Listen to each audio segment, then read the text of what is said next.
Hi and welcome. I think I have never been more excited for the fragrance video than today. I will be blind testing perfumes. The rules are pretty simple. My husband handpicked some samples, some fragrances. He covered the name and wrote on a paper the name of the fragrance and marked the number on the paper and the fragrance.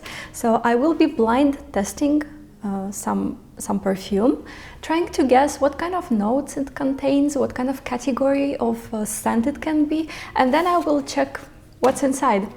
But you guys will be seeing the name of the fragrance somewhere here. The fragrances came from a big box of samples, so I have no idea what's inside. I don't know the brands, the names, the category. It can be anything. This is actually the first time ever I'm gonna blind test fragrances this way. I'm really excited. We are having a long Easter weekend in Finland. I'm pretty relaxed video format. It's like a game, pretty playful, and let's get into it. I also have laptop here so I can go on Fragrantica after I reveal the fragrance and check what is it all about. So let's begin with number one. Ooh la la. Oh, right away something fresh, something nice. Like, we have to understand that the opening and the heart of the fragrance can be pretty different. But let's see how far we can get. What do I get in the opening of this fragrance? Some citruses, some white florals, maybe gardenia, some fruity notes, which reminds me a pear. Yeah, like a freshly cut pear. Fruity floral composition with maybe some musky notes even. Really nice, quite easy to wear, pretty feminine. Yeah, it's a fruity white floral with some citruses, with maybe some lemon, some petitgrain or orange blossom, something like that. I guess it might be some designer fragrance or some niche that doesn't want to impress anyone. Something very enjoyable, very nice for the summer day. It can also fall into the category of clean fragrances. It has a bit of this laundry feeling in it. There are definitely some musky notes. Nothing surprising, nothing groundbreaking, but pretty pleasant. My suggestion would be that it's a feminine designer fragrance marketed for young women. I really like it, but I don't think I will need it in my collection. I have enough citruses and I have one perfect clean fragrance, Aqua Universalis, so this falls into the same category, but pretty usual, non-offensive summer fragrance. Nice. Let's see what it is. Oh, it is Creed Aventus For Her. Right, all right. It's not a designer fragrance. I would classify Creed as niche, but I wasn't wrong that it's definitely a feminine fragrance. And yes, I see some lemon, some fruity notes. There is ylang-ylang. Looking at the note pyramid, I would think of this fragrance as something more creamy, more seductive even. But in fact, it's pretty clean, floral, bright, easy. Nice, really nice. Ah, that's fun. Let's go to our next fragrance. Number two.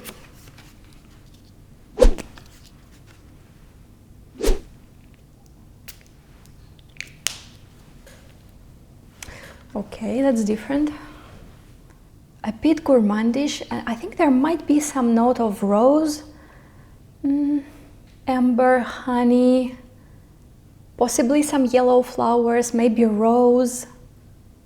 Very rounded, very soft fragrance. Something unisex, definitely a niche. It has a bit of coldness that can possibly come from the note of saffron. A touch animalic, so it's a beautiful, impressive amber that can be cold contemporary classic, I think. It's like, it feels like something that creators, perfumers were really working on, that like this pretty mature, solid, very thoughtful composition. It's definitely really beautiful. Again, I'm getting very curious to know what it is, but that's something I like. Ambery rose that doesn't smell vintage, doesn't belong to any gender, just a fragrance as an art by itself, like beautiful. It has a little bit lipsticky feeling that maybe that's really the rose playing this way.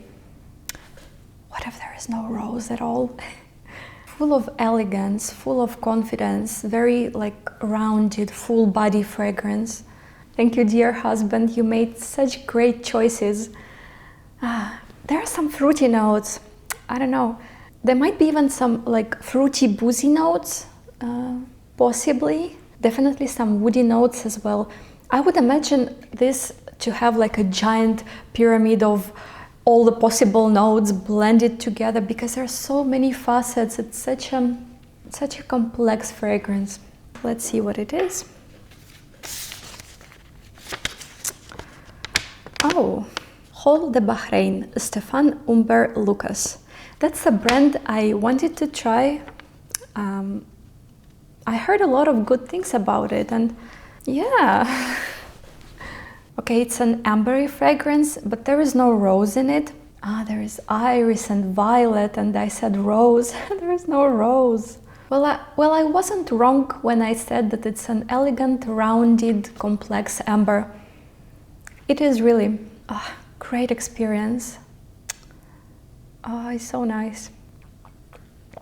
It's good to drink some water. Fragrance number 3.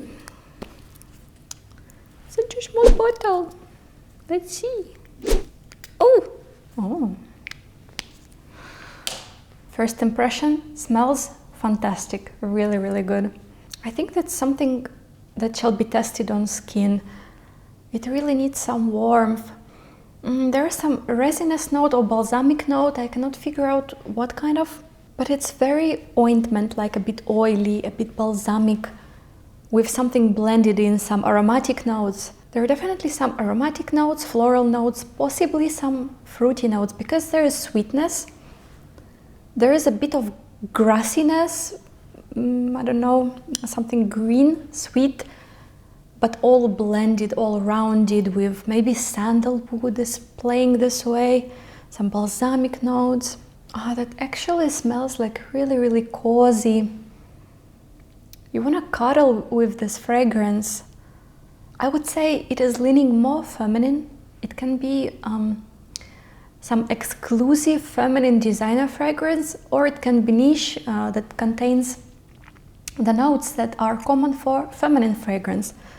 Okay, I think it's an unisex niche fragrance that brings a soft vibe suitable for autumn, very warm fragrance, very rounded. I can say I definitely haven't smelled anything like this before, but there is something so familiar in it, maybe some particular note or accord, the combination of notes.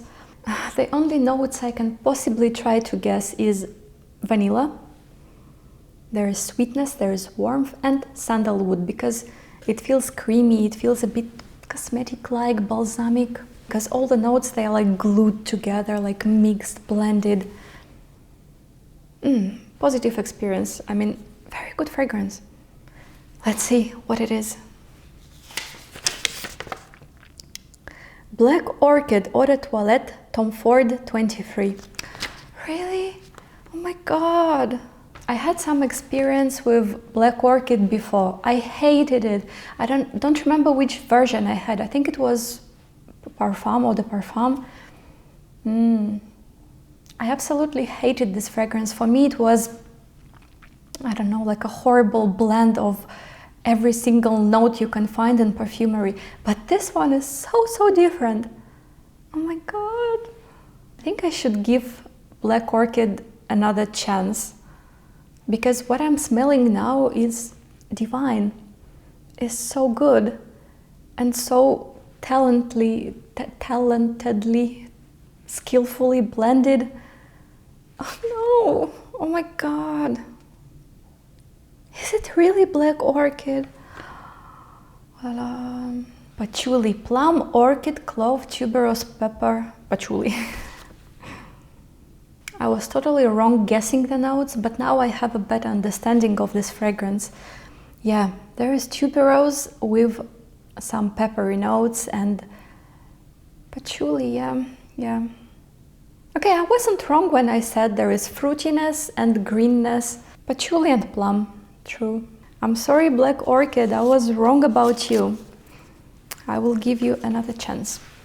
What an exciting process of blind testing fragrances. It's amazing. Number 4. Ooh. I hope I will get a few drops. Oh my god. Yes. Ew. First impression, not my thing. Not a big fan. I think there's also patchouli. I'm pretty sure there are some patchouli. There's definitely a big bold greenness in it. That has to be a niche fragrance because it's so non-commercial. I don't think many people would pick it. Very green, patchouli, maybe absinthe-like something. There are possibly some aromatic herbs, lavender, rosemary, maybe something like this. I'm gonna spray a bit more.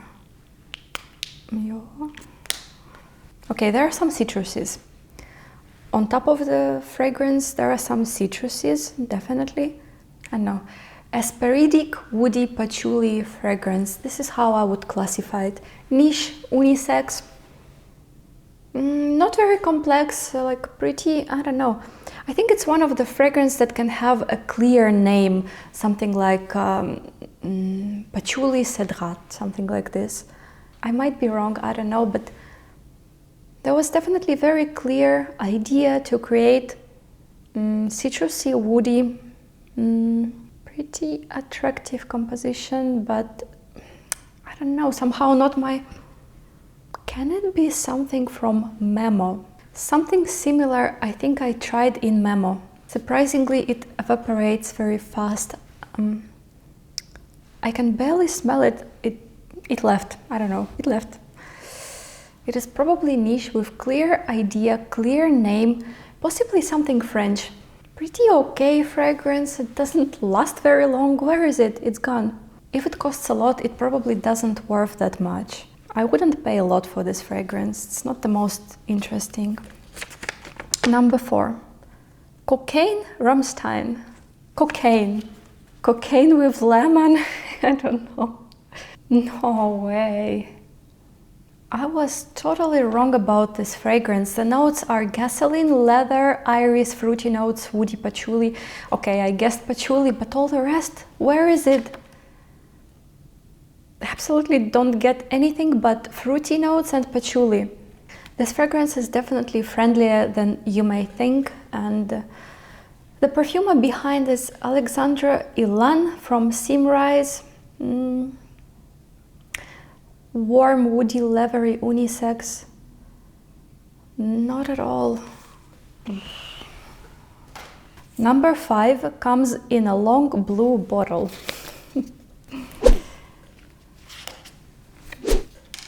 Oh, again something ambery, boozy, definitely boozy. I don't know, cognac, whiskey. Very gourmandish, boozy, warm fragrance, pretty attractive, appealing. Quite yummy, like you want to lick it. There are some spicy notes, maybe cinnamon, there's something warm. That's a perfect fragrance to sit by the fireplace in a cold autumn evening. That's a whole vibe. That's nice. A little bit too boozy for my liking. But definitely skillfully done. That's 100% niche, maybe even something craft, something artistic. Yeah, warm spices, maybe pepper, cinnamon, possibly this pimento thing that I often see on Fragrantica, something like that. Some balsamic notes, maybe. I don't get anything floral. Maybe some cacao or coffee. So it's definitely gourmand, but like very spicy, warm. Yeah, like something like chocolatey notes. Nice to smell, nice to experience. Nothing groundbreaking. I have tried similar gourmands quite a lot. This like boozy coffee, chocolate, spices. But pretty nice, pretty good. The spring is approaching so fast in Finland. The days are getting longer, the weather is getting warmer. So I really don't feel like such fragrance at all. But something like this for winter, for autumn, that can be really good.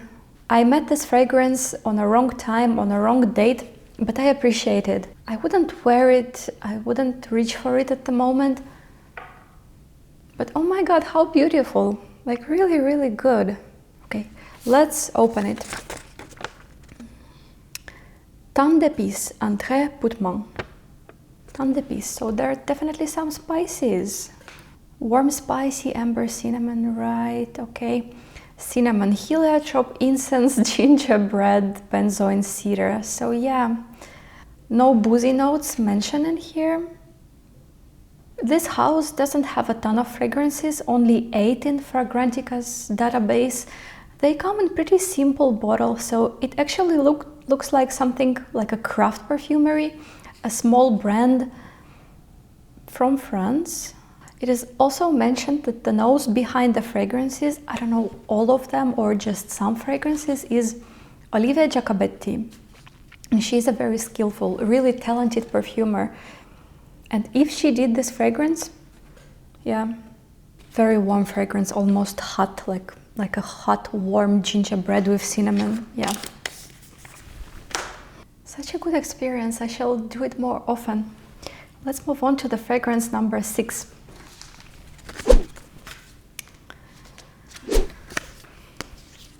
Ooh, very citrusy. Oh, lemon. Neroli, orange blossom, bergamot. Bergamot maybe. Joyful, asperidic. So easy. It might be some kind of cologne, maybe with some kind of low concentration of aromatic material. It's very citrusy, just punch you in the face with citruses, and I love it. I love to be punched in the face by citruses. I needed to wait for this fragrance to open a bit more, but it didn't change a lot. I waited a few minutes, but I still get this bergamot or lemon, sugared, like a bit sweet, fresh, very easy, very light, doesn't progress a lot, doesn't change a lot. There are possibly some neroli, some light woody notes maybe in the base, maybe some musky notes, or some molecules like ambroxan, isoe super. It smells clean, contemporary, a decent citrus cologne. Not much more I can say about this fragrance. Let's see what it is. Bergamotto, Monotheme Fine Fragrance Venezia. Bergamotto. There it is. Oh my god, what a lovely bottle. Oh, it looks like an old pharmacy. I don't know, just so cute. The notes mentioned bergamot, nothing else. Let's see what is this Monotheme Venezia. Oh, right. Okay, I got it. Monotheme means that they have one ingredient, one perfume. So there's tuberose, there's vanille, almond, vetiver. The bottles are adorable. I'm wondering, are they splash or are they sprays? Yeah, it's Monotheme bergamot, just a bergamot, but pretty good one. Like something you would wear, something you would enjoy. Monotheme Venezia has 84 perfumes in fragrance database. Whoa. Okay, that was good. That was really good. All right, next fragrance. I sprayed it on my fingers. Oh no. Tuberose. Tuberose, maybe sandalwood, some other floral notes. First and foremost, tuberose. Creamy, quite young, quite sexy, tuberose. I'm pretty sure it's niche because designer fragrances, they're usually more complex, more blended, while niche fragrance, they can just play around one note. And here, that's what we have.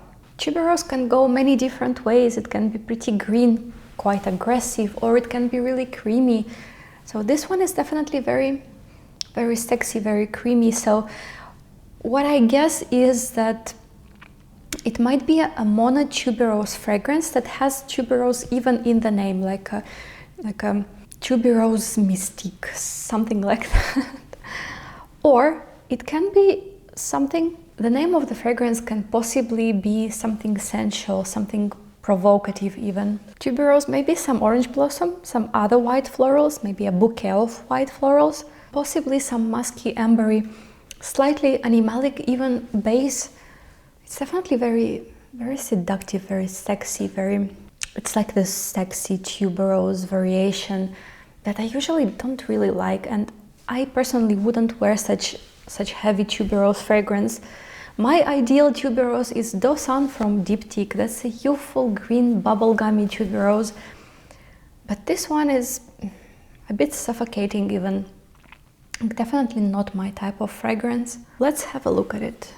Number 7. Bain de Midi, Maison Matine. Oh, Maison Matine, I know this brand, I saw it. It's, from what I remember, it's pretty affordable. It has pretty simple, like, kind of square bottles and sort of funny stickers on them. So Bain de Midi is coconut, bergamot, tiare, ylang ylang gardenia, vanilla musk. All this time I was talking about tuberose, but in fact it was ylang ylang or gardenia. Gardenia! Ah, as far as I know, people often confuse gardenia and tuberose, so that was the case for me today. I don't get any coconut or bergamot. All I get are the white florals, yellow florals, creamy florals. I'm not impressed. Maybe my nose is getting tired. It's fragrance number 7. This one is a fail. I guessed it wrong. I'm not a big fan of it, and yeah, well, let's see what fragrance number 8 has for us. Ooh.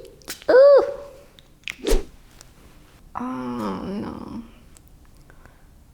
Ah, that's like a leather shoe. Oh my god. I mean, I still have to say something about the fragrance since I'm filming this video, but I know that it's gonna be a torture for me. I don't like leather fragrances. This one is even like a green leather. It's like leather shoes with the dirt, with the grass on them. Oh. If you like leather fragrances and you like green aspects mixed in this leather fragrances, that's the one that can be interesting. It even has some aquatic notes, I think. So maybe some ambergris or sea notes or aquatic notes, some sea salt. I don't know, there is something, some seaweed that has to be niche. It might even be something pretty pricey, because when I smell it, I feel like there are some pretty expensive ingredients because they smell pretty clearly, clean. Like, this fragrance has been designed carefully. It's been a work, like a long process. I might be totally wrong, but this is how it feels, like a good quality green leather fragrance that is definitely not my profile, but pretty impressive, I have to say. I don't like leather in fragrances. I avoid leather completely, but I have to admit that I don't often get such kind of clear, fresh green leather. That's what makes it pretty interesting and worth sampling. There are some earthy notes. There is something moist, green, blue, I don't know, it's like a dirty gray kind of leathery fragrance. It smells even a little bit like asphalt after the rain, so it's very, very dirty. There might be some notes of violet or iris. Maybe it is violet. It is often combined with leathery notes. And if there is really the note of violet, it is very skillfully placed inside because it elevates the fragrance. It might be even some pretty famous brand that works with very like celebrity perfumers. Let's see. Number 8. Snowy Owl, Zoologist perfume. Oh.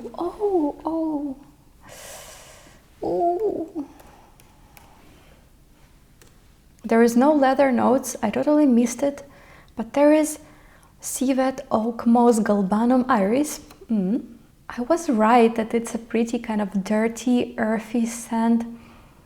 There is like some moisture, some aquatic notes, and I guess this one imitates like a snow melting in the forest. I got the vibe, but I was totally wrong about the notes.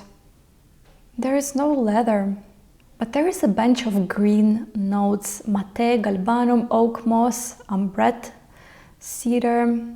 I'm glad I got introduced into this fragrance through this kind of blind testing format, because now I know that I don't even need a sample of it. It's absolutely not my thing. Hey, good experience. Now I know. Number 9. Number 9. I really enjoy this format. I want to repeat it. I want to make more videos like this. It's so amazing to perceive the scent purely, like without knowing anything about it. It's really, you use your senses, you use your brain. Such a valuable experience. Sweet, spicy, a bit gourmandish, ambery. Even the color is pretty dark, so there might be some vanilla. I guess there is some vanilla. Yeah, the nose is getting tired. Focus. From my personal experience, I might be wrong, but I get some maybe even tea notes. I would classify it as a gourmand, but not an uber sweet gourmand. It's very, it's dark, it's ambery, it's warm. I get some rose in it. Every time I say rose, it doesn't exist in a fragrance, but I do believe that there is a rose note. It might be even a little bit towards chypre fragrances. There might be, I don't know, some patchouli, some oak moss. It has a bit this tingling effect like chypre fragrances do. Amber, spices, what else? Oh my god, I have a suggestion. Okay, I will boldly suggest that this is Rose de Pushkar from LK. I only tried Le Trait de Pushkar. This has very similar vibe, but I feel like there is a rose. I feel like I recognize it. I might be wrong. I feel like this fragrance will be magical in a dry down. It's already pretty beautiful in the opening, in the like the top notes, the middle notes are already really beautiful, but I feel like when we get to the base of it, there is probably something fantastic. This is something I would like to wear on my skin. I can see that the juice is pretty dark, and it feels like dark, sensual, sweet. It's very diffusive, it's pretty strong fragrance, something I would enjoy for the evening, for the night out. It's truly beautiful. And I can't overcome this feeling that the similarity to Le Trait de Pushkar. So let's check. Oh no, it's Paris, Minuit, Burdin. Oh no, I'm disappointed. Burdin, I guess this is how we pronounce it. Paris, Minuit. Guess what? There is no rose. There is pink pepper, bay leaf, mandarin, orange blossom, ylang ylang, gardenia, amber, vanilla, patchouli. Oh, yeah, spices. Yeah, pink pepper, bay leaf. I'm disappointed with myself, with my fragrance memory, but I'm not disappointed with this fragrance. I hate ylang ylang, but here I don't get it at all. Maybe some other floral and spicy notes, they sort of cover it, blend it in.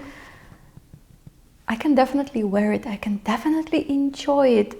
Big like for this fragrance, very nice. And it's a cheaper floral fragrance. Yes. Okay, I was on the right direction, but I couldn't figure out the content of the fragrance. It's funny how it's written here. It's a new fragrance brand. The earliest edition was created in 2014, but then in the name you can see Depuis 1937. Whatever it is, the fragrance is truly beautiful. I love this ambery, spicy, warmth with floral notes. Big like so good. We have a few more. Number 10.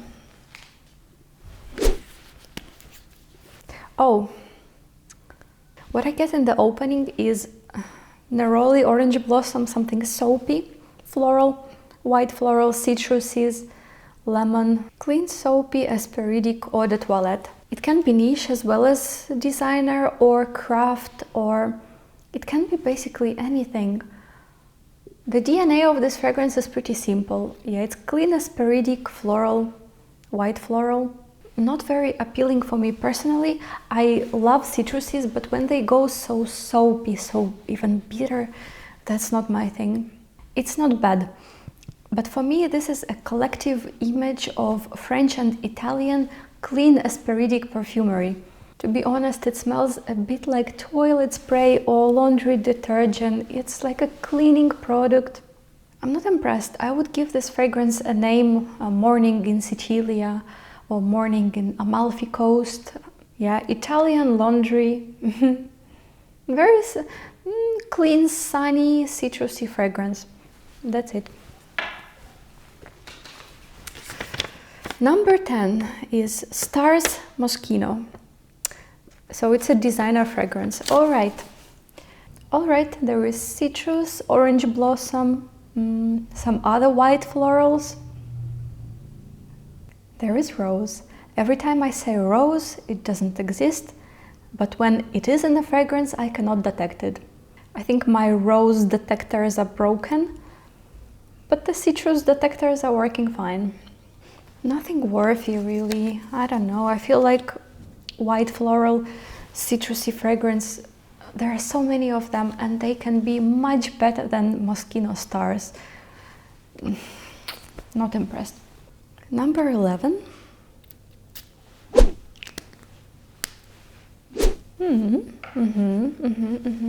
There is a strong smell of alcohol in the opening that I'm afraid to confuse with boozy notes, so I need to let it breathe. Bold, very bold. Trying to point some particular notes can be really hard. So what if I just describe it the way I feel? It's pretty, it's more masculine leaning. It's very bold, very noticeable fragrance. It might be quite long lasting, quite diffusive. It has like some woody notes, like a pretty solid woody base. Some spices. Come on, you can do it. Woody notes. Rose. But first of all, woody notes. And not only woody notes, but almost like a moist wood. It feels very outdoorsy. It feels like a wooden swing in the garden, a wooden, fence in the garden that got some raindrops on it. It's a little bit dirty, some earthy nuances, some ambery, maybe some vegetation in the garden, some green floral notes. It's very, very complex, but what I can definitely say, it's moist, it's cold, it's dark, it's very interesting. I'm not sure if I would like to wear such fragrance.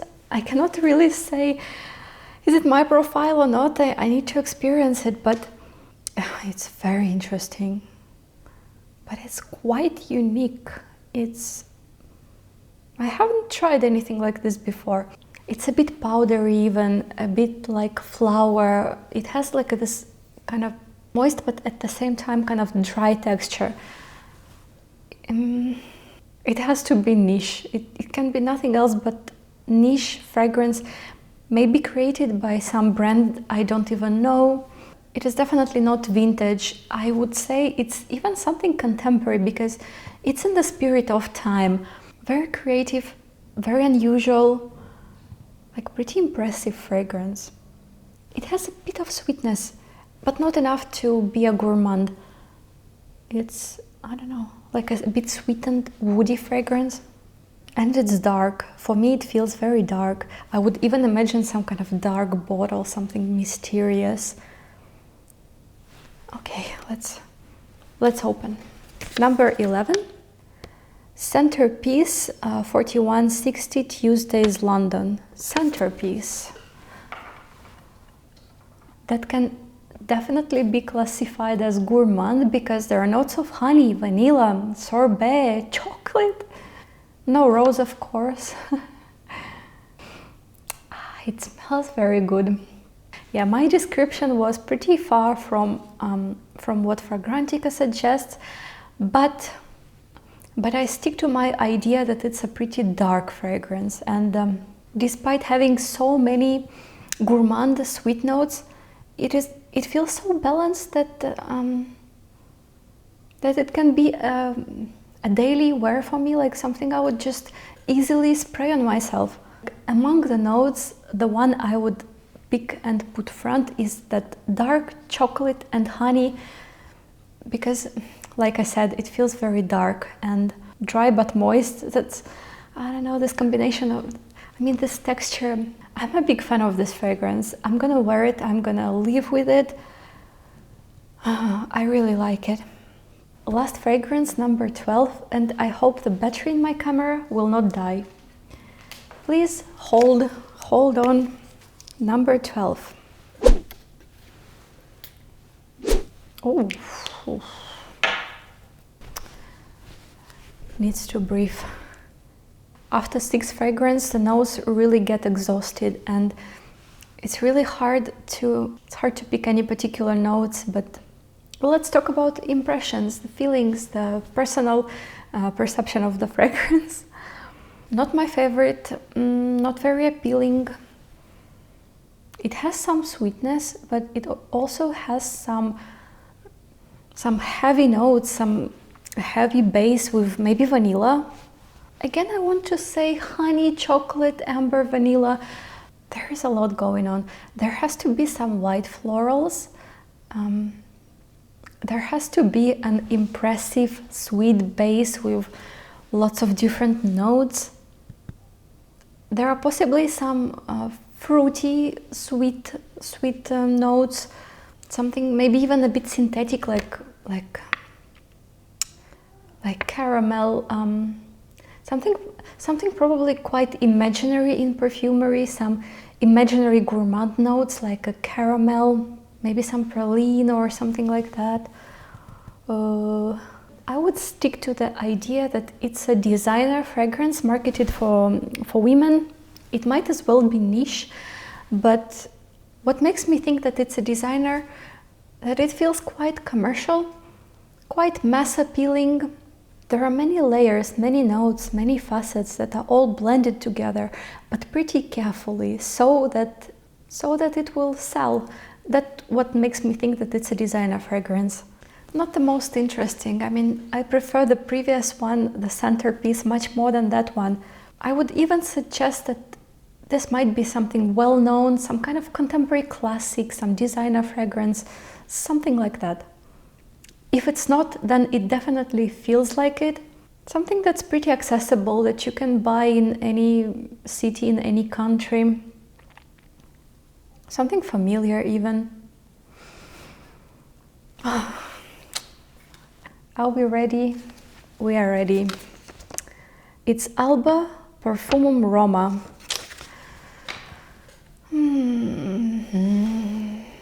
iris, almond, hazelnut, sandalwood, amber. That's what I get in a base, but I feel like there is much more on top of that that is not listed.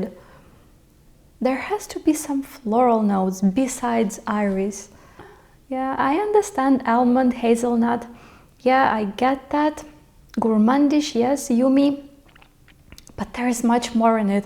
They're not telling us the truth. It's not bad, but there are nutty gourmand fragrances better. This one feels a bit too ordinary, even a bit classic, and I don't know, just doesn't evoke much feelings in me. But it's not bad. I wouldn't reach for it. I don't need it on my shelf, but it's not bad. It's okay. So that was the last fragrance, 12 cents, handpicked by my husband for me to blind test. Absolutely great format. I want to continue with it. It's kind of cool to not be influenced by any information. You just experience the perfume purely. You look in the heart of the scent and just follow your intuition. That was the first time I do such blind testing, experimental format. I hope you enjoyed it. Let me know if it was interesting, if I shall do more of such videos. At least for me, it was an amazing experience. See you in the next video. Goodbye.